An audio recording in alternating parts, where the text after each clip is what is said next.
проблемите трябва да се назоват с истинските им имена.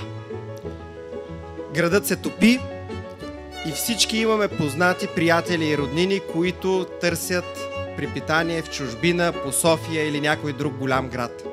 Хубавото е, положителното е, че в следващия мандат, а и малко отвъд, се очертават няколко възможности, с които това да се промени.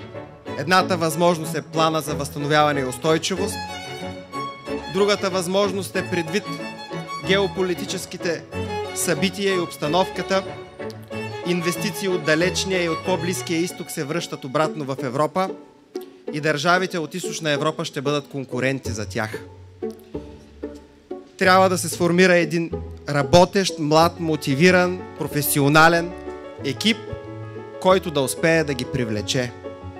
Заставам пред вас, защото ще работя наистина за това.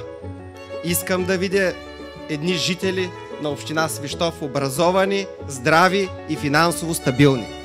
Купуването и продаването на гласове е престъпление.